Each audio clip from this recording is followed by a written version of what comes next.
continuando o capítulo 15. Nossa exposição será do verso 12 ao verso 19, mas nós faremos a leitura do verso 1 para contextualizar e pedimos ao Senhor que Ele possa falar aos nossos corações, possa de fato que a nossa alma possa ser agraciada com a voz do soberano nessa noite. 1 Coríntios capítulo 15, verso de número 1 ao verso número 19, que diz o seguinte: Irmãos, venho lembrar-lhes o evangelho que anunciei a vocês, o qual vocês receberam e no qual continuam firmes. Por meio dele, vocês também são salvos, se retiverem a palavra assim tal como a preguei a vocês, a menos que tenham crido em vão. Antes de tudo, entreguei a vocês o que também recebi, que Cristo morreu pelos nossos pecados, segundo as Escrituras, e que foi sepultado e ressuscitou ao terceiro dia, segundo as Escrituras, e apareceu a Cefas, e depois aos 12, depois foi visto por mais de 500 irmãos de uma só vez, dos quais a maioria ainda vive, porém alguns já dormem. Depois foi visto por Tiago, e mais tarde por todos os apóstolos. Por último, depois de todos, foi visto também por mim, como por um nascido fora de tempo. Porque eu sou o menor dos apóstolos e nem mesmo sou digno de ser chamado apóstolo, pois persegui a igreja de Deus. Mas, pela graça de Deus sou o que sou, e a sua graça que me foi concedida não se tornou vã.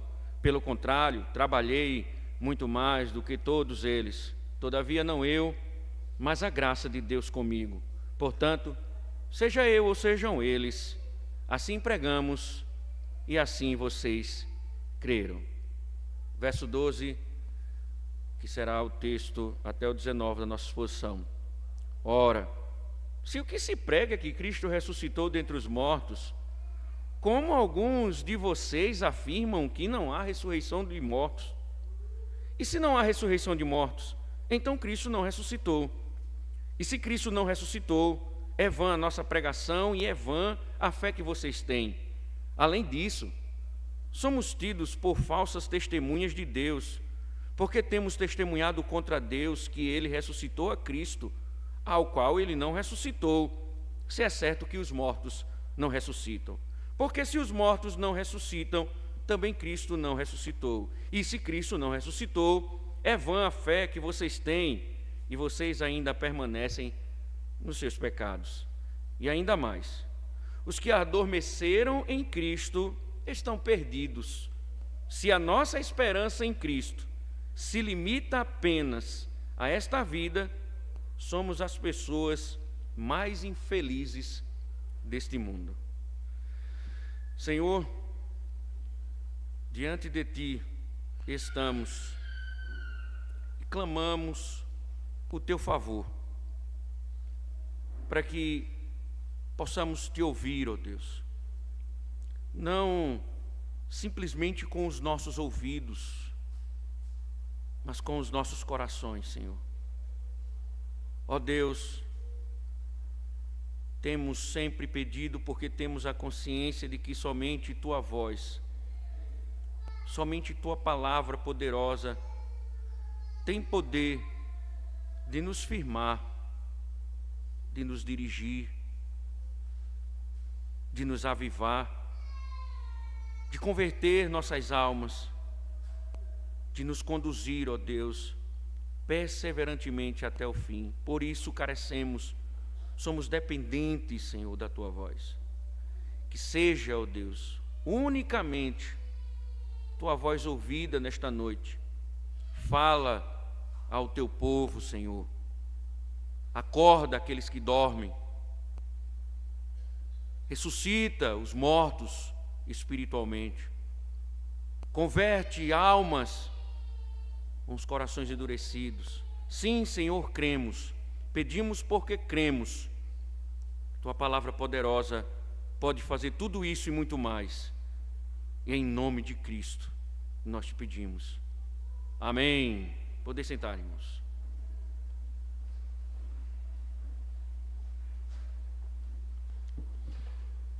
Os problemas da igreja de Corinto são tratados desde quando Paulo iniciou a carta.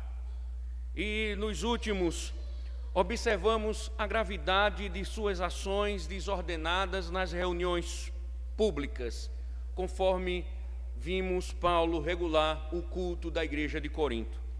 Mas a filosofia grega tinha causado mais estrago do que imaginávamos. Havia um núcleo da membresia que aderiu ao pensamento filosófico e passou a negar a doutrina da ressurreição. Doutrina essa que tem sido pontuada como doutrina fundamental do cristianismo. Considerando a seriedade de mais um assunto, tendo em vista os danos que o pensamento filosófico poderia causar, Paulo reservou uma longa argumentação para desfazer a heresia presente. Como vocês observaram hoje pela manhã, a introdutória argumentação de Paulo esclareceu a historicidade dessa doutrina. Ele começa mostrando à igreja que sua missão em Corinto foi simplesmente pregar o evangelho, que consiste na obra de salvação realizada por Cristo. A igreja não tinha como negar, pois o evangelho havia resgatado pessoas, fazendo surgir ali no território de Corinto uma nova igreja. Contudo, ele deixou claro que uma das importantes questões desse processo de salvação é a perseverança no evangelho. Não adianta simplesmente professar a fé e posteriormente abandoná-la e ainda assim desfrutar dos benefícios do evangelho. Era preciso então, Paulo alerta, atentar para que a crença não tenha sido em vão, pois se assim fosse, não haveria salvação. Em seguida, ele mostrou que sua pregação não é uma invenção de sua parte. O ministério de Cristo, sua morte e ressurreição foram profetizados no passado, conforme a Escritura. Isso significa dizer que suas crenças precisam estar fundamentadas na revelação divina, não nas hipóteses da filosofia. O fundamento da fé é a verdade.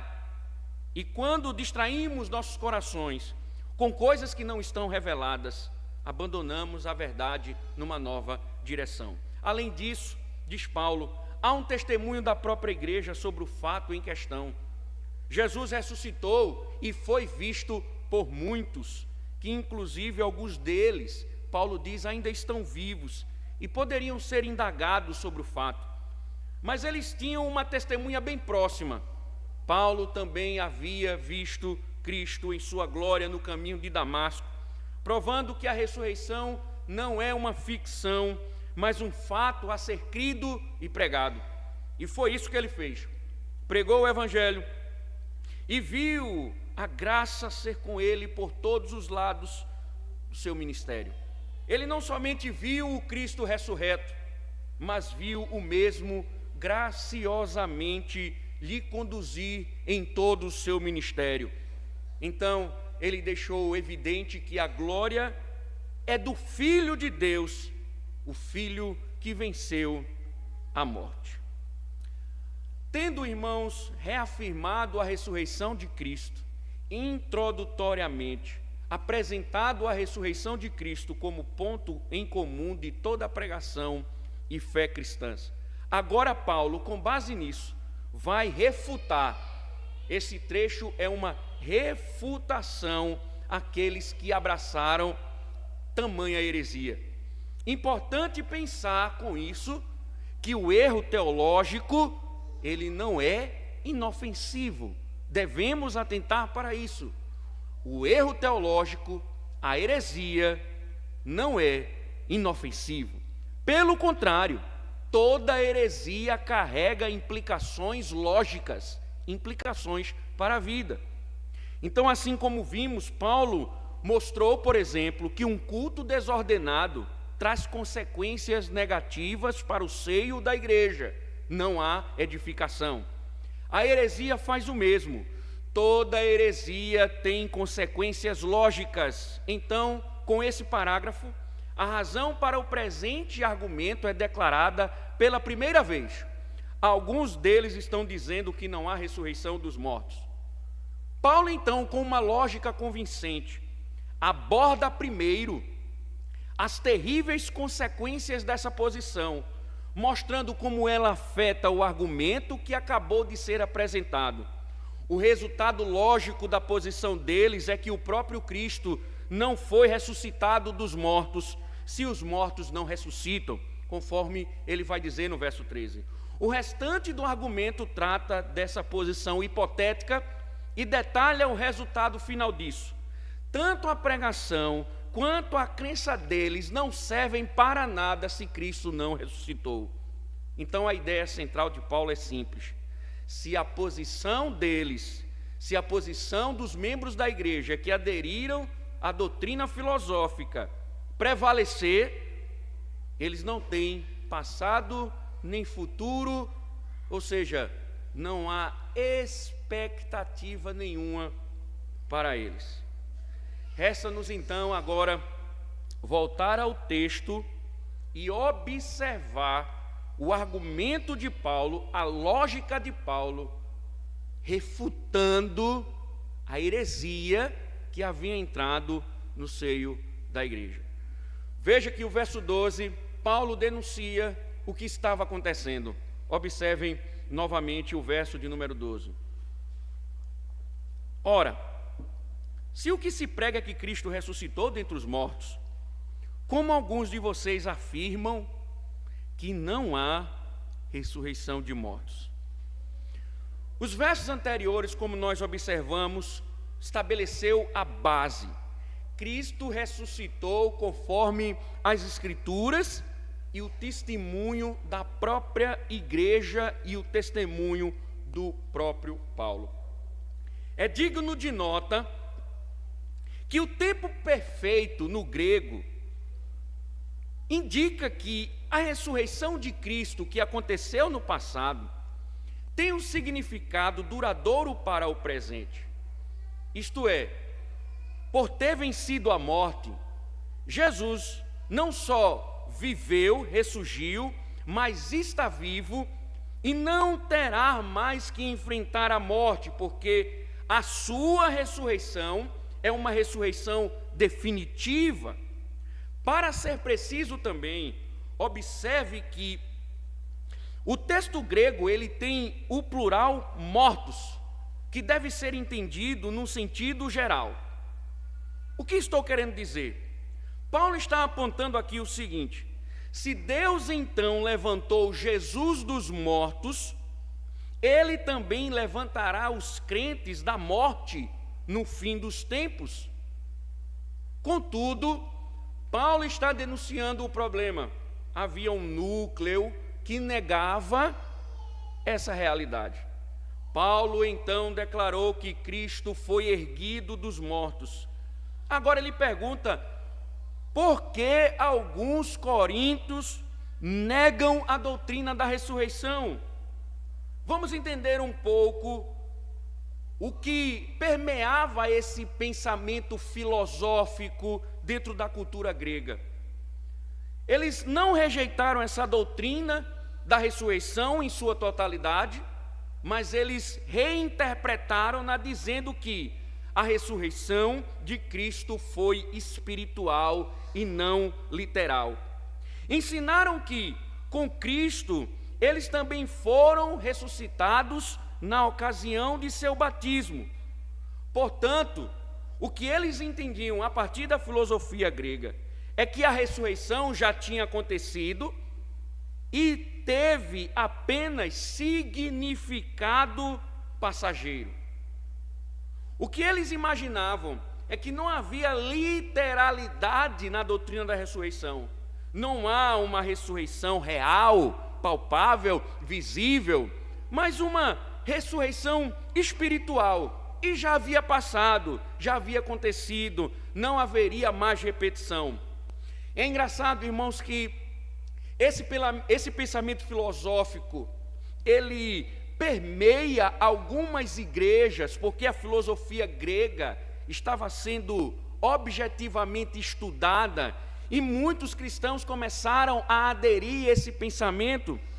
Paulo, em outro lugar, por exemplo, escreve que Himeneu, ele veio a naufragar na fé. E Paulo, quando escreve a Timóteo, ao contrário dos pastores amorosos de hoje em dia, Paulo diz: Timóteo, entregue-o a Satanás. 1 Timóteo, capítulo 1, verso 19 e 20. Com Fileto, Himeneu negou a doutrina da ressurreição do corpo e destruiu a fé de alguns crentes. Paulo chega a denunciar isso na segunda epístola, no capítulo 2, 17 e 18. Então veja, havia, não só na igreja de Corinto, mas fragmentalmente falando, alguns cristãos espalhados em algumas regiões, influenciados pela filosofia grega, estavam entendendo que a ressurreição não aconteceu de forma literal. Irmãos, esta é uma visão truncada da ressurreição, porque Deus criou Adão com corpo e com alma, como um ser humano completo. A alma e o corpo são criados por Deus e compartilham da ressurreição de Cristo. Cristo ressurgiu dos mortos fisicamente, como Paulo já provou. Nós temos evidências bíblicas e nós temos evidências históricas que Cristo ressuscitou. No entanto, aderiram à ideia de que não há ressurreição. E se houve alguma ressurreição, não há uma ressurreição literal, há uma simplesmente ressurreição espiritual. E Paulo está estarrecido como é que a igreja aderiu à filosofia grega. Paulo está estarrecido como alguns na igreja de Corinto abraçaram a filosofia grega, apesar da pregação do evangelho mostrar que Cristo ressuscitou. O tom é no mesmo nível da igreja da Galácia, a surpresa com tamanho desvio. Ao lermos esta passagem, irmãos, introdutória, perguntamos: por que é tão fácil cair no engano? Por que, apesar de todo o ensino, apesar de toda a instrução, apesar de toda a pregação, por que é tão fácil cair no engano? Devemos, irmãos, encarar essa questão com muita atenção.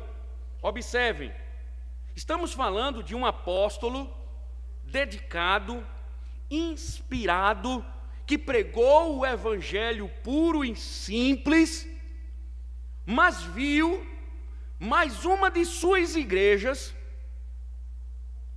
enveredar pelo caminho do erro.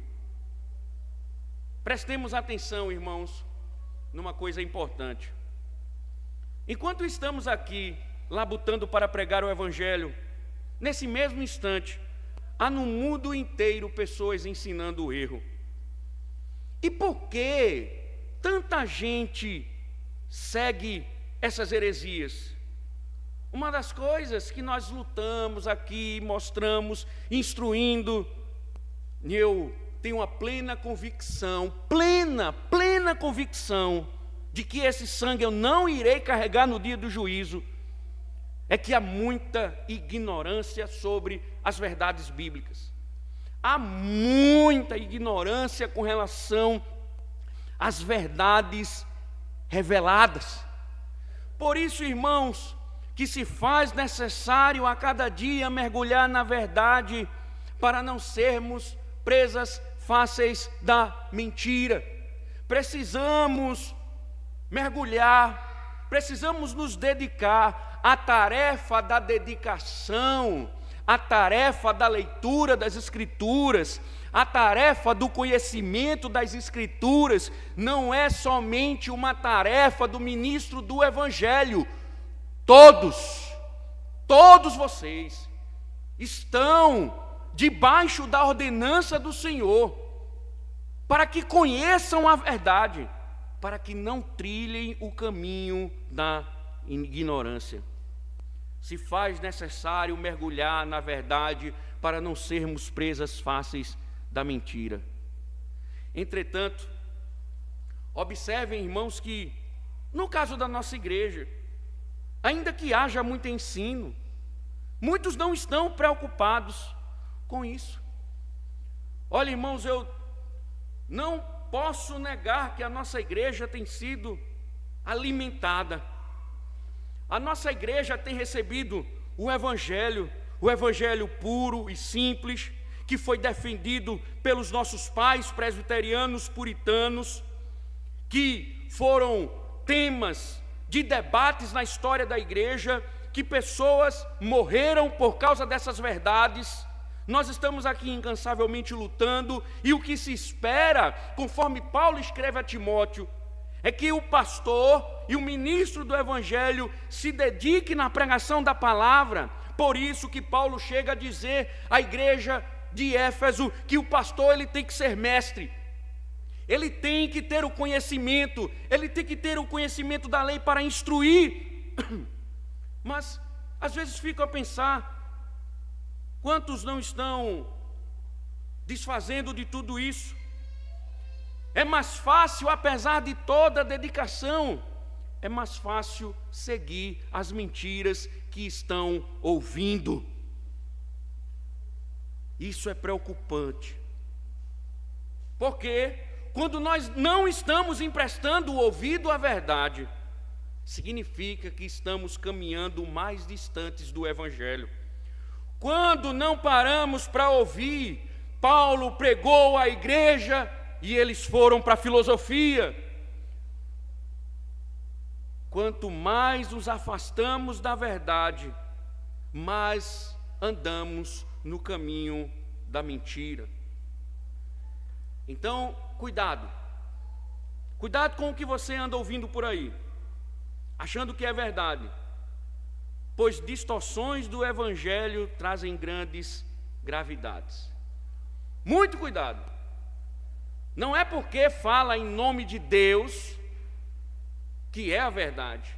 Não é porque alguém está no púlpito dizendo que é pastor que ele está falando a verdade. Cuidado, muito cuidado. Como nós vimos pela manhã, precisamos entender que a nossa fé, as nossas convicções, elas devem estar fundamentadas na verdade. Eu não posso rejeitar isso. Eu não posso me dar o luxo de desprezar essa exortação, porque se você não anda na verdade, é porque você anda na mentira. Se você não escuta a verdade, é porque você tem escutado a mentira. E mentira traz consequências. Em contraposição à visão filosófica de alguns coríntios, então Paulo vai mostrar uma perspectiva bíblica.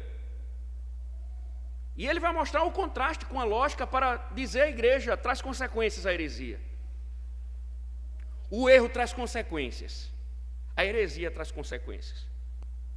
Veja o verso número 13. E se não há ressurreição de mortos? Então Cristo não ressuscitou. Veja o verso 13 novamente. E se não há ressurreição de mortos? Então Cristo não ressuscitou. Com lógica irrefutável, Paulo contradiz a visão incorreta dos coríntios de que Deus ressuscita a alma, mas não o corpo. Se algumas pessoas creem numa ressurreição espiritual da alma e negam a ressurreição do corpo, então a conclusão inevitável será que o corpo de Cristo ainda está no túmulo e sua obra redentora é infrutífera. Se o Senhor não ressuscita os mortos, Cristo ainda está no túmulo, os seus restos mortais ainda estão no sepulcro de José de Arimateia. O fato, irmãos, é que Jesus não veio à terra, morreu na cruz, ressurgiu dos mortos para si, mas para aqueles que ele redime.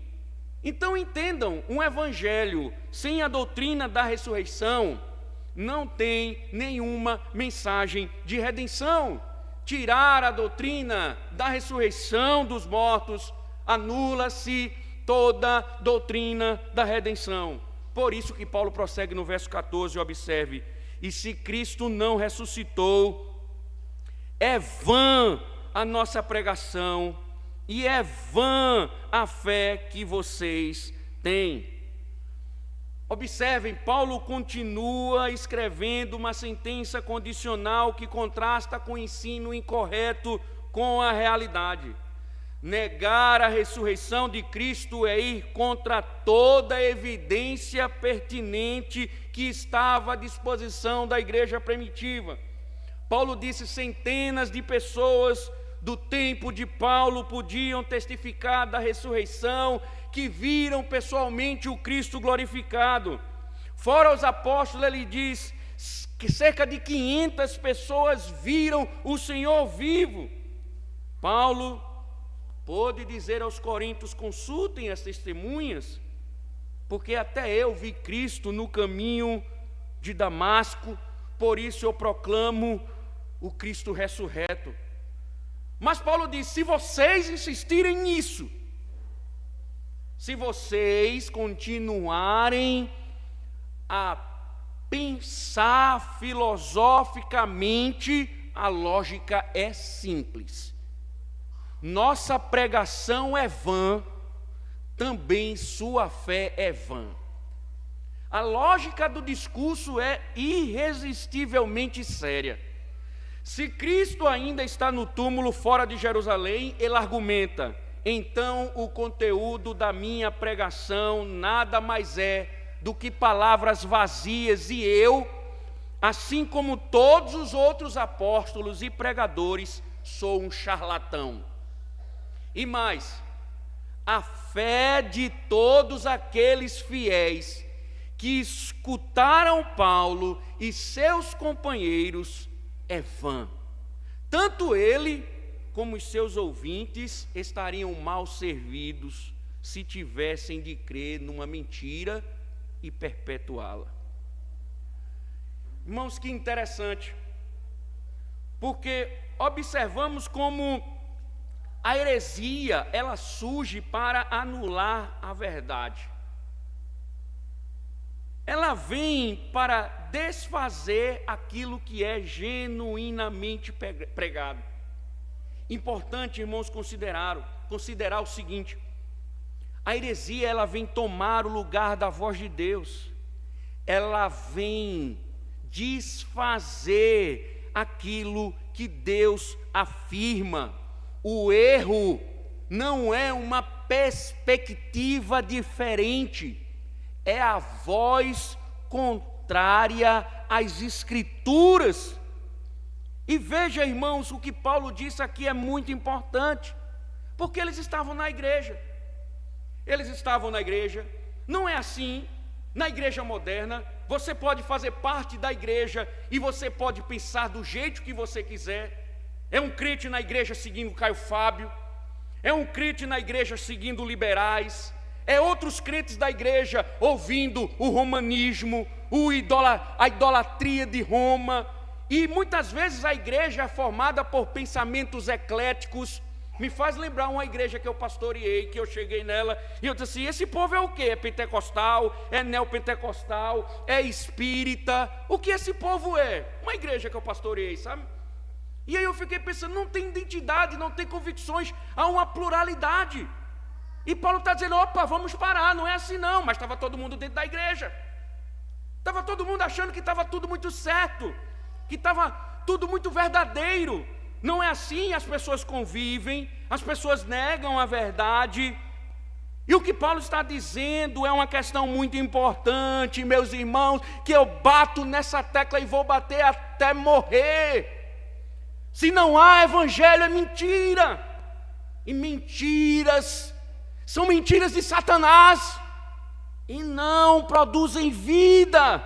Quando eles estavam negando a doutrina da ressurreição, estavam trazendo, ou melhor dizendo, negando aquilo que trazia redenção, vida espiritual. Irmão, Satanás sabe muito bem, a heresia é assim, sempre nos promete grandes coisas, mas nos tira o principal, é a nossa vida espiritual. Satanás prometeu ao casal: no dia que vocês comerem, vocês serão como Deus.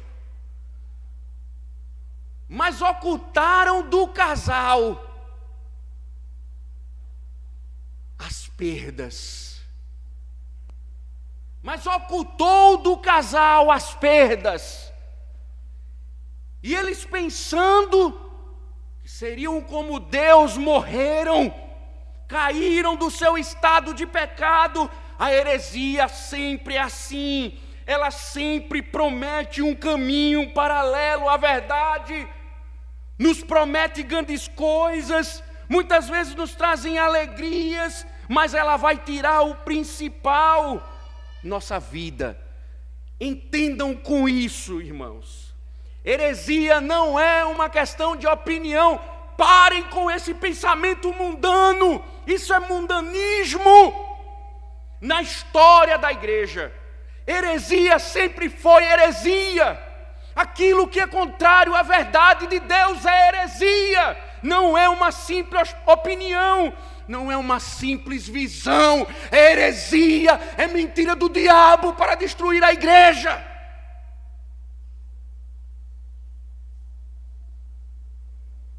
É uma declaração objetiva de Satanás em oposição ao Evangelho. Por isso, irmãos, se vocês entendessem o que se passa no meu coração, talvez tivessem a noção das minhas preocupações.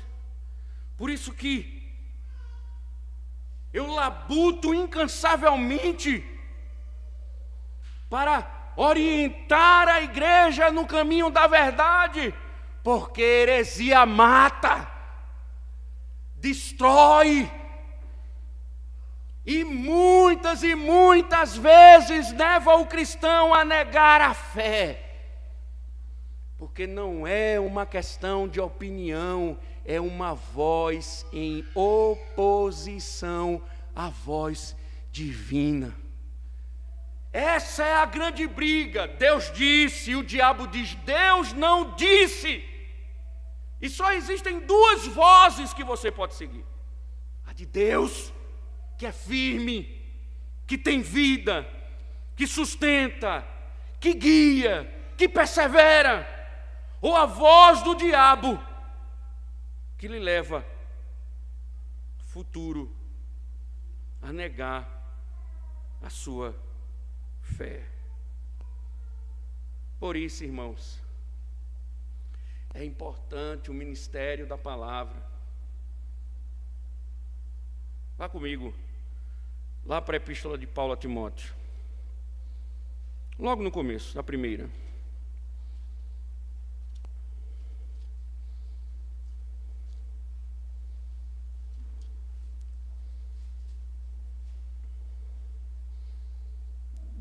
Vá no capítulo 4.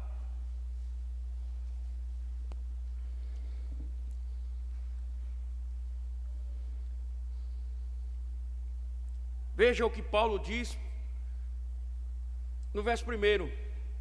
Timóteo, o Espírito afirma expressamente que nos últimos tempos alguns apostatarão da fé. Vai ser uma marca dos últimos tempos. Alguns irão abandonar a fé.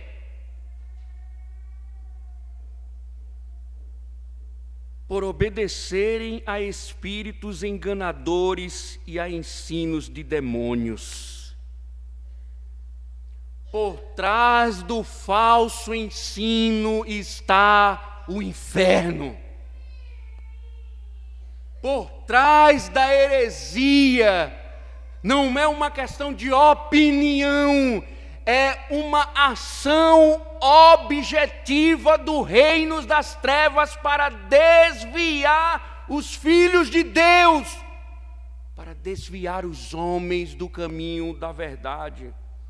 Paulo continua: pela hipocrisia dos que falam mentiras e que têm a consciência cauterizada, que proíbe o casamento e exigem a abstinência de alimentos que Deus criou para serem recebidos com gratidão pelos que creem e conhecem a verdade.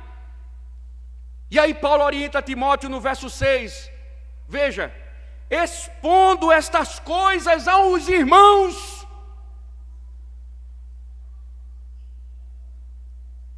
Timóteo, alerta a igreja que o diabo vai plantar as suas heresias para fazer com que muitos abandonem a fé. Eu te digo, Timóteo, expondo estas coisas aos irmãos, você será um bom ministro de Cristo, alimentando ou alimentado com as palavras da fé e da boa doutrina que você tem seguido.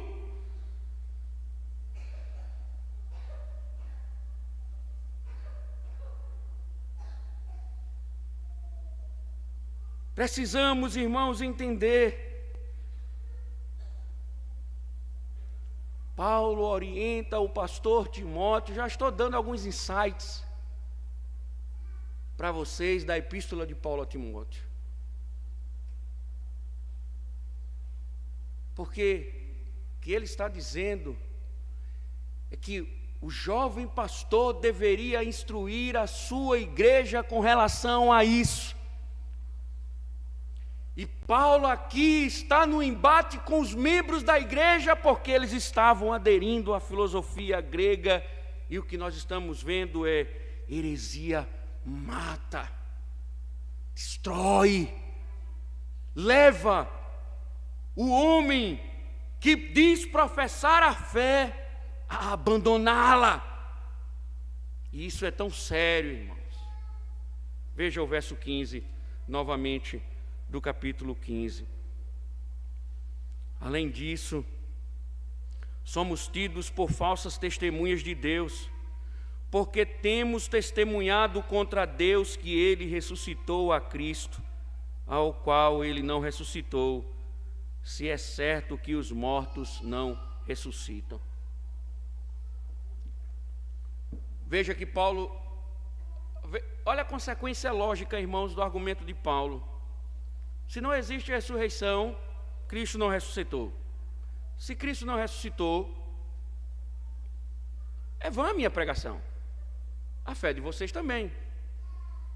Aí a outra lógica, Paulo apresenta aqui. Ele declara enfaticamente que se a ressurreição de Cristo for mentira, Paulo, os pregadores, são falsas testemunhas. Eles estão dizendo aquilo que Deus não disse. Seria como aqueles que espalhavam mentiras para pessoas ingênuas, enganando-as. O papel de Paulo e dos pregadores, dos apóstolos, é o papel de engano. Não só isso. Estariam testificando falsamente sobre Deus, estariam levantando um falso testemunho. E interessante que os termos aqui usados trazem a ideia de que eles são culpados perante o próprio Deus por mentirem em nome de Deus. Veja, a expressão falsas testemunhas tem a conotação de que se for uma mentira a ressurreição, os pregadores são mentirosos e precisam se colocar diante do tribunal de Deus como impostores. Paulo com isso está dizendo que em vez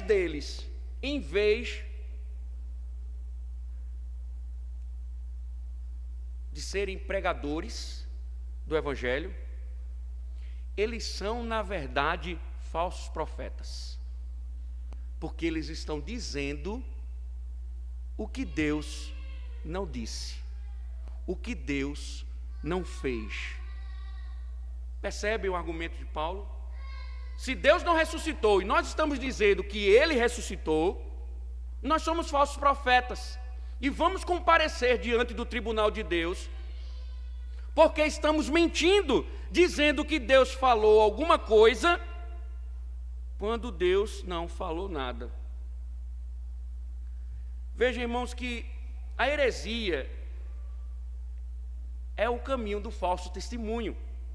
Dizer uma coisa que Deus não fez ou falou é ser uma falsa testemunha. Volto a pensar sobre os cultos carismáticos. Quando as pessoas dizem, eu, Deus, vos digo, eu tenho uma palavra de Deus para você. Deus mandou lhe dizer. Deus tem uma revelação agora para você. Olha, Deus me revelou em sonho. Deus falou comigo em sonho. Eu escutei a voz de Deus. Quando uma pastora assume o pastorado que Deus não chamou, ela está dizendo, Deus me chamou. São simplesmente falsas testemunhas, mentirosas, falando em nome de Deus, mas de Deus nada possui. Veja, irmãos, não é só o que Paulo havia falado que é importante, isso aqui também é importante. Quando você empresta os seus ouvidos para uma heresia e sai rapidamente a defendê-la, você está sendo uma falsa testemunha, dizendo coisas que Deus não disse. Quando você sai por aí dizendo o que Deus não disse, ai, Deus me revelou, pastor. Deus falou comigo em sonho. Peço, por favor, não me diga que eu não acredito. Que eu não acredito. Ai, Deus me disse, eu fui para uma reunião, tinha umas irmãs lá de oração, e Deus usou elas em profecia para mim, Deus falou comigo. Você simplesmente está emprestando os ouvidos a impostores que não falam em nome de Deus. Por isso, irmãos, que a pregação é tão séria. Por isso que o ministério da pregação é tão sério. De domingo a domingo estamos aqui para anunciar o reino, mas se as minhas palavras não forem extraídas das Escrituras, se aqui simplesmente estiver minhas palavras, estou a testemunhar falsamente contra Deus, dizendo coisas que Ele não disse. E você estará ouvindo uma mentira e disseminando como verdade, e no fundo nós somos falsos profetas, pois dizemos aquilo que Deus não disse. Ah, irmãos, como isso é sério. Como isso é muito sério. O que Paulo está dizendo é: todos que falam em nome de Deus e dizem o que Deus não disse, irão comparecer no juízo divino. Eu me lembro que uma vez, numa reunião pentecostal, eu já estava lendo as Escrituras, eu já estava estudando as Escrituras e já estava procurando conhecer a pneumatologia bíblica, a doutrina do Espírito Santo, e já estava um pouco cético com algumas manifestações espirituais no ambiente pentecostal. E eu me lembro que eu estava dando uma aula de hebraico, e quando eu falei, não me lembro o assunto propriamente dito, mas lembro perfeitamente que um jovem afeminado levantou-se e disse assim: pare! Deus Deus manda te dizer que Ele te feriu, porque eu estava pregando contra algumas práticas, já, mesmo sendo pentecostal, ainda na igreja pentecostal, pregando contra algumas práticas, ele se ergueu e disse: Deus te feriu. E eu disse: feriu você, porque tem falado o nome de Deus em vão, dizendo que Deus disse quando Deus não disse. Esse cara morreu de AIDS. Juro que não foi praga. Mas entendam, irmãos, isso é sério.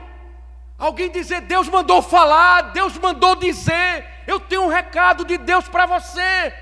Paulo está dizendo: quem assim se levanta e dá testemunho do que Deus não disse é um falso profeta, e nós não podemos ouvir esses homens, porque o que eles carregam destrói, leva ao erro, nega a verdade. Então, mais uma vez, tome cuidado com o que você está ouvindo por aí. Tome cuidado. Irmãos, por que isso é importante? Volto a dizer. Falamos hoje de manhã. Há um fenômeno desigrejado, que nós falamos pela manhã. Aqueles que teologicamente defendem a necessidade, ou que não há necessidade de congregar. Que eu posso ser crente em casa, que eu posso ser crente assistindo os cultos online. Mas existe um fenômeno dentro da igreja também de desigrejados. É aqueles que estão na igreja, mas estão perdidos com relação à verdade. Outros podemos dizer que são bebês, crianças, o tempo passa, o tempo voa e a ignorância continua numa boa. São ignorantes enquanto a verdade. Eu me lembro que uma parente minha, tantos anos no evangelho, tantos anos, ela já é crente desde quando Hitler já fazia as suas atrocidades. E eu me lembro que em casa ela chegou com um livro para mim e disse: olhe, pastor, pense no livro, é páreo a páreo com a Bíblia. E eu disse: deixa eu ver. Quando eu fui olhar, Meditações de Dalai Lama. Veja, irmãos, tanto tempo de crente. Por isso que o autor aos Hebreus disse: vocês, pelo tempo de crentes que vocês já eram para ser mestre. Olhem para vocês, pensem sobre vocês, façam um autoexame. Qual o nível de conhecimento que vocês têm na verdade? Qual o nível de dedicação na verdade? Qual a preocupação de conhecer a verdade? O interesse pela verdade. Eu vejo você aqui na doutrina, procurando conhecer o Evangelho. Eu vejo você, homem, tão dedicado na reunião dos homens. Eu vejo vocês, mulheres, apressadas, ansiosas para estarem no clube do livro. Eu vejo vocês aqui ansiosos, chorando nos grupos da igreja, querendo participar da escola dominical para crescer em conhecimento. Não, o que eu vejo é muita gente dispersa, que não conhece a verdade, que abandonou a verdade. Por isso é presa fácil da heresia. Por isso que quando alguém chega e diz: Deus te disse, ele crê. Deus manda te dizer, ele se curva. Por isso que não sabe diferenciar um falso pastor de um genuíno. Porque falta base na verdade. Por isso que os falsos mestres ganham a cada dia espaço.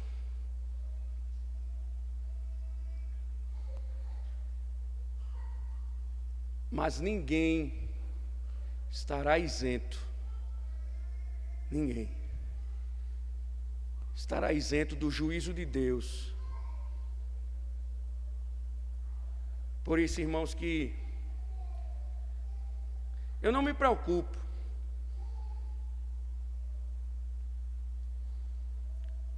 se alguém gosta ou não gosta.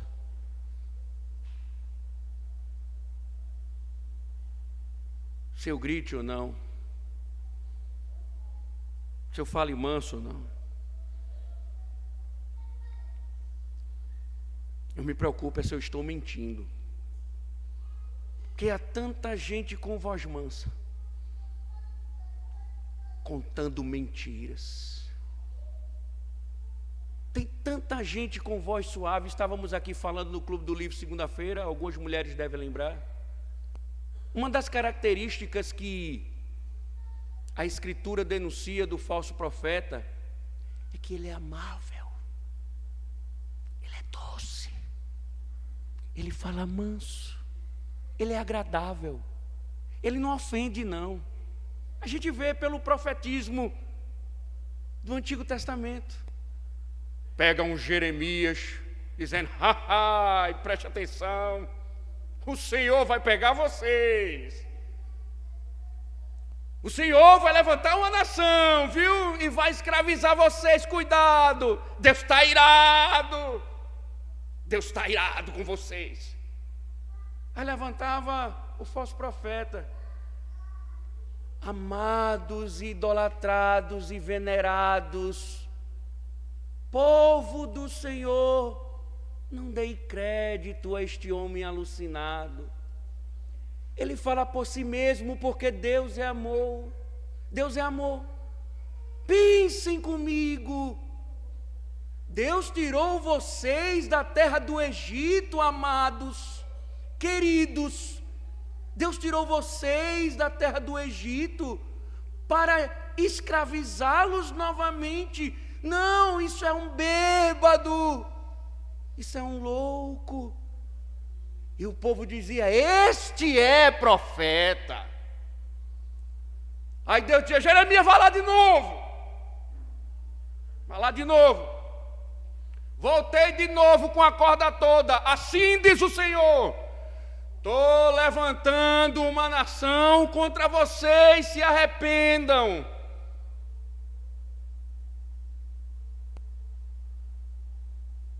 Falso profeta chegava e: não, veja bem, amados, queridos. E Deus levantou Nabucodonosor, escravizou o povo. Paulo está dizendo: todos aqueles que se opõem à verdade são falsos profetas, testemunhas falsas contra Deus. Cuidado, meus irmãos, não é uma brincadeira. Não é uma brincadeira. Por isso que Paulo, caminhando para o final, chega no verso 16 e diz: porque se os mortos não ressuscitam, também Cristo não ressuscitou. Veja, irmãos, Paulo está repetindo de novo o argumento. Isso significa o quê? Você já sabe? ênfase. A reiteração serve para alertar os leitores para as consequências de negar a doutrina da ressurreição.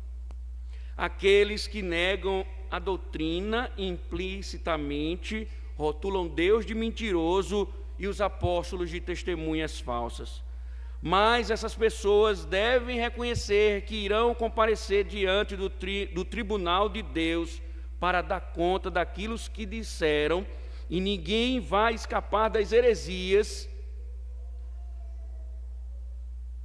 E Paulo está dizendo, porque se os mortos não ressuscitam, também Cristo não ressuscitou.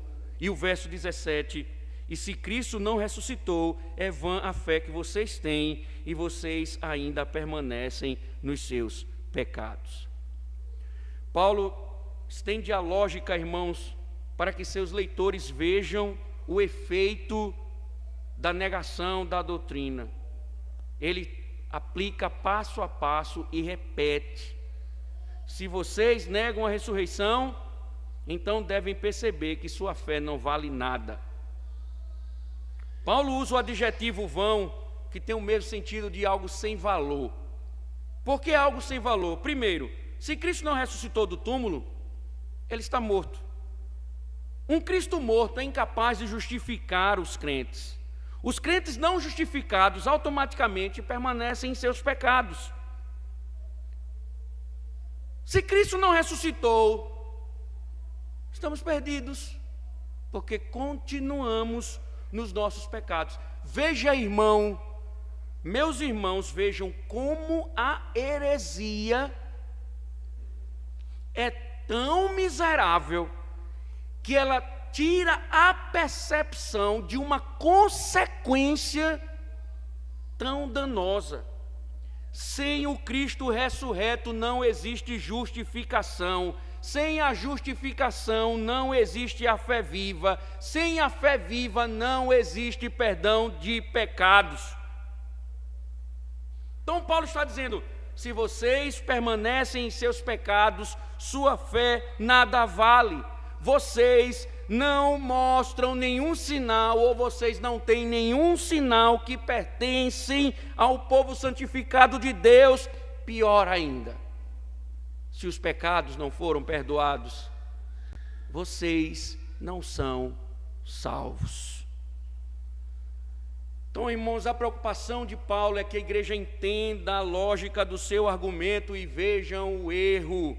Precisam enxergar o efeito de negar a ressurreição e como essas consequências espirituais estão sendo apresentadas. Ou seja, Paulo está clamando à igreja: se arrependa. Paulo quer que eles possuam a segurança de que foram redimidos em Cristo, que Cristo morreu e ressuscitou da sepultura em benefício deles. Sem isso, eles estão perdidos. Aí veja, Paulo não fala somente sobre os vivos. Agora Paulo vai também dizer as consequências para os mortos. Veja o verso 18. E ainda mais, os que adormeceram em Cristo estão perdidos. Paulo chega à conclusão do seu argumento lógico. Ele quer que os coríntios também reflitam sobre a geração passada, aqueles que morreram, aqueles que dormiram. Lembra, o eufemismo é o mesmo que morte. Se uma pessoa nega a ressurreição, Paulo informa aos leitores, a implicação é: quem morreu em Cristo supostamente está perdido. Porque se Cristo não ressuscitou dos mortos, então Deus condena as pessoas a castigo eterno por causa de seus pecados. Elas nunca entram no céu para estar na presença de Deus, e finalmente o corpo delas permanece para sempre no túmulo. Isso significa que não só estarão no túmulo, mas elas estarão separadas, afastadas de Deus, porque elas pereceram. E aí Paulo está chamando a atenção da igreja. Uma negação da ressurreição significaria que todos pereceram, inclusive Jesus.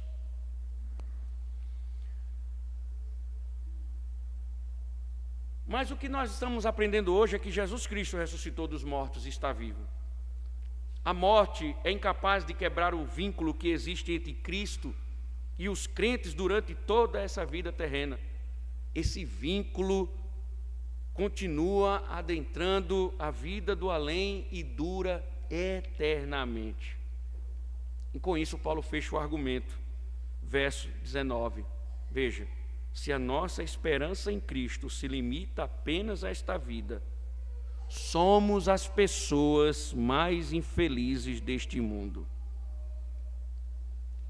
O que Paulo está dizendo, então, nesse versículo conclusivo: o nosso relacionamento com Cristo acaba quando a morte põe fim à nossa vida física e não temos esperança da ressurreição.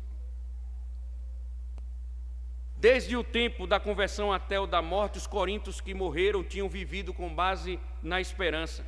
Quando morreram, essa esperança não se tornou realidade, mas tornou-se desilusão. Paulo declara que quando a esperança é destruída, os crentes são logrados e de todas as pessoas são as que mais merecem compaixão.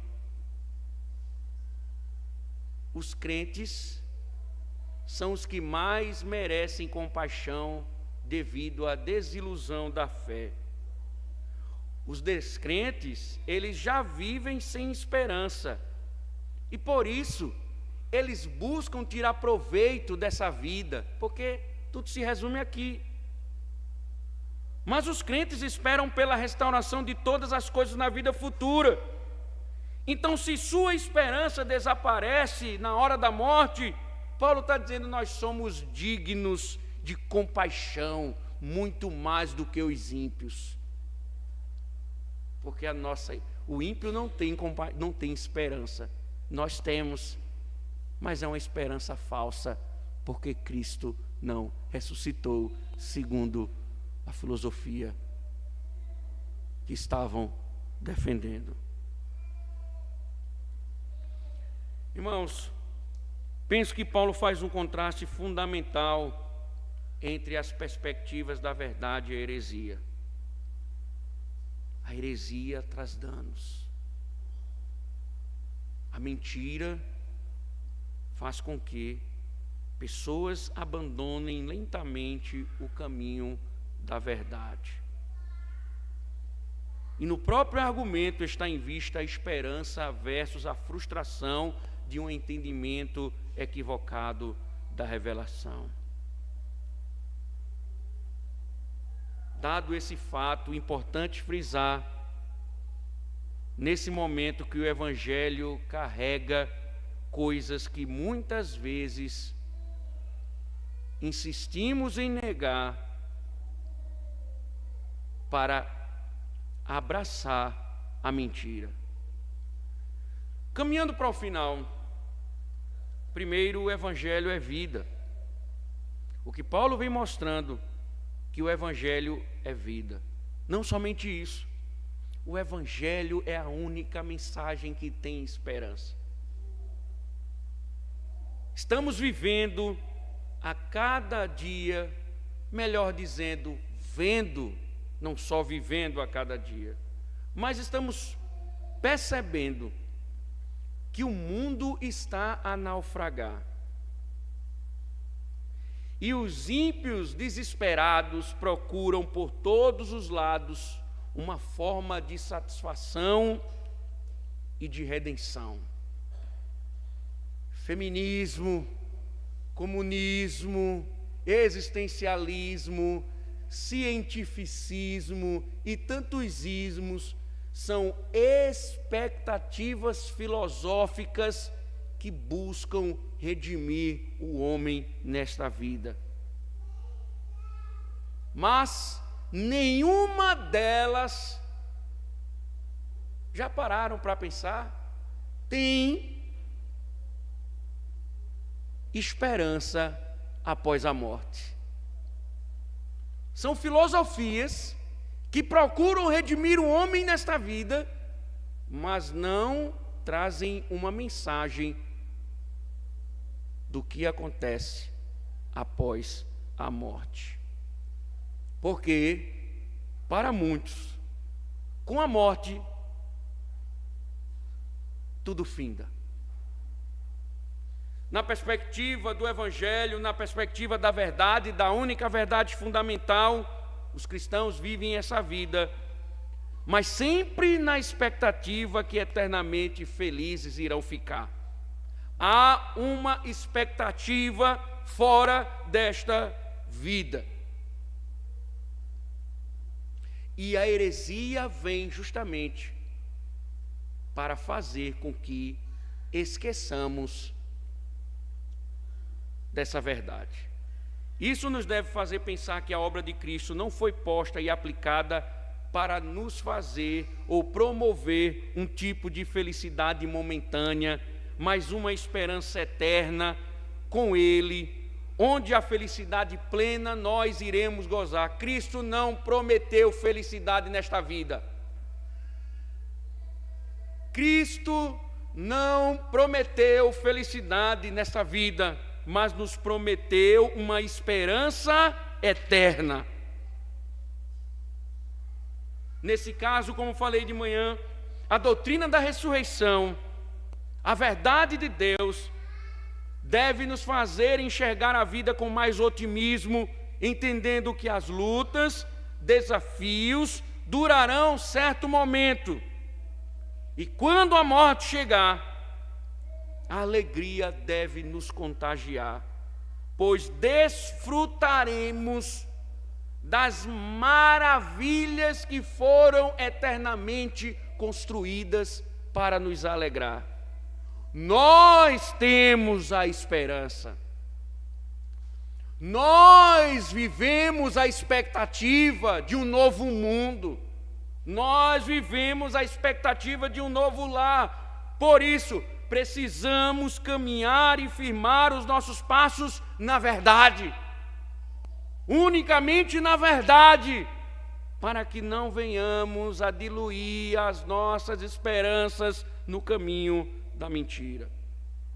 Automaticamente, irmãos, negar o evangelho ao mundo é privar o único ou o homem dessa única e eterna esperança. Paulo não pregou outra coisa a não ser o Cristo crucificado. E nós muitas vezes ficamos tentando mudar as palavras do reino para não ofender os pecadores, enquanto eles estão caminhando rapidamente destinados ao inferno. Os pecadores deverão entender que eles estão ofendendo a Deus, que não há esperança, que não há vida para eles sem Cristo. E nós, igreja, devemos promover a esperança. Nós não devemos ensinar outra coisa, pregar outra coisa, a não ser Cristo, que encarnou, morreu e ressuscitou. E essa é a única esperança dos homens. Não existe outro caminho que o homem poderá ter esperança.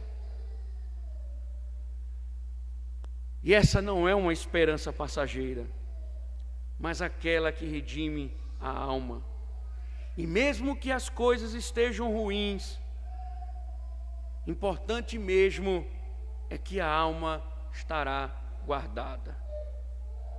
A pergunta que se faz: você tem sido um agente de esperança nesse mundo, pregando o evangelho genuíno? Você tem promovido a esperança ao proclamar o Cristo ressurreto? Por fim, a heresia tem um poder enorme de nos enganar.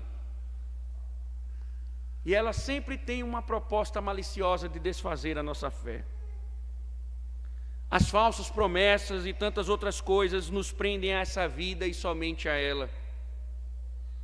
Maliciosamente, Satanás, pela filosofia grega, tirou a esperança de alguns crentes na igreja de Corinto. E as heresias nos fazem amar nossas frustrações como se fossem verdades e nos distanciam daquele que pode nos salvar. Entendam, irmãos, para finalizar, uma heresia, um erro, não é uma questão de opinião, mas uma mentira de Satanás querendo nos enganar. Cuidado. Cuidado.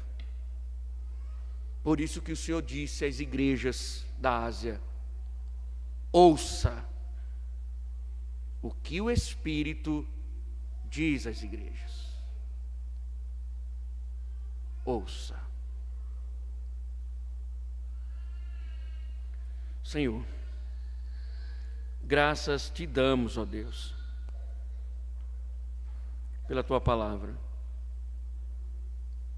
Obrigado pela esperança que o Senhor nos tem dado. E nos firma, Senhor, para não vacilarmos, e não abandonarmos a tua verdade, seguindo, ó Deus, mentiras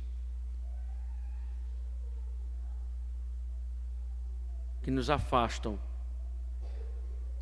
de ti. Guarda o teu povo, Senhor, e acorda aqueles que dormem,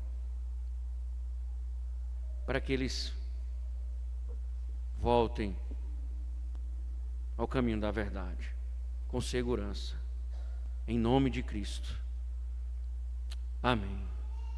Nada melhor, irmãos, do que responder ao Senhor diante da sua voz, cantando, do mesmo jeito que nós iniciamos, com todos os nossos pulmões, com fervor, gratidão ao Senhor, ao mesmo instante, devolvendo ao Senhor